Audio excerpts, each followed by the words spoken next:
The director of Advanced Peace Fresno says this fight is personal. He lost 2 children to gun violence. Now, as his program runs out of money, he's making the case for why he believes this is critical to make sure other families don't experience the same pain. I don't want to see people experience that. I don't want them welcome to the Parents Burying People Club, Burying Children's Club.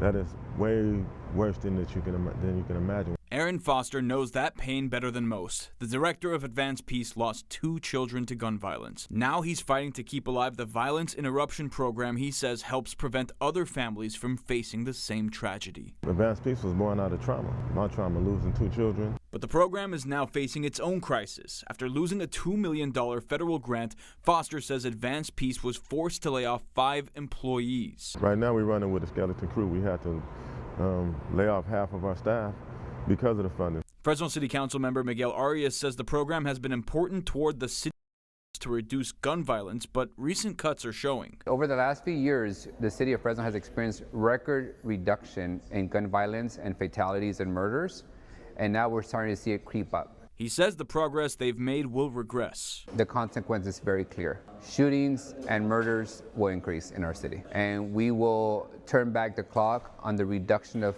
crime that we've seen over the last 10 years in our city. And for Foster, the value of Advanced Peace is measured by the violence that never happened. We get there before it even takes place. You can't measure what didn't happen, but the numbers show eventually that the decrease in violence comes from things not happening. Councilmember Arias says that he plans on talking to City Council this week about fully funding the program with the city's cannabis revenue. In Fresno, Jason Taktagian, CBS 47 Eyewitness News.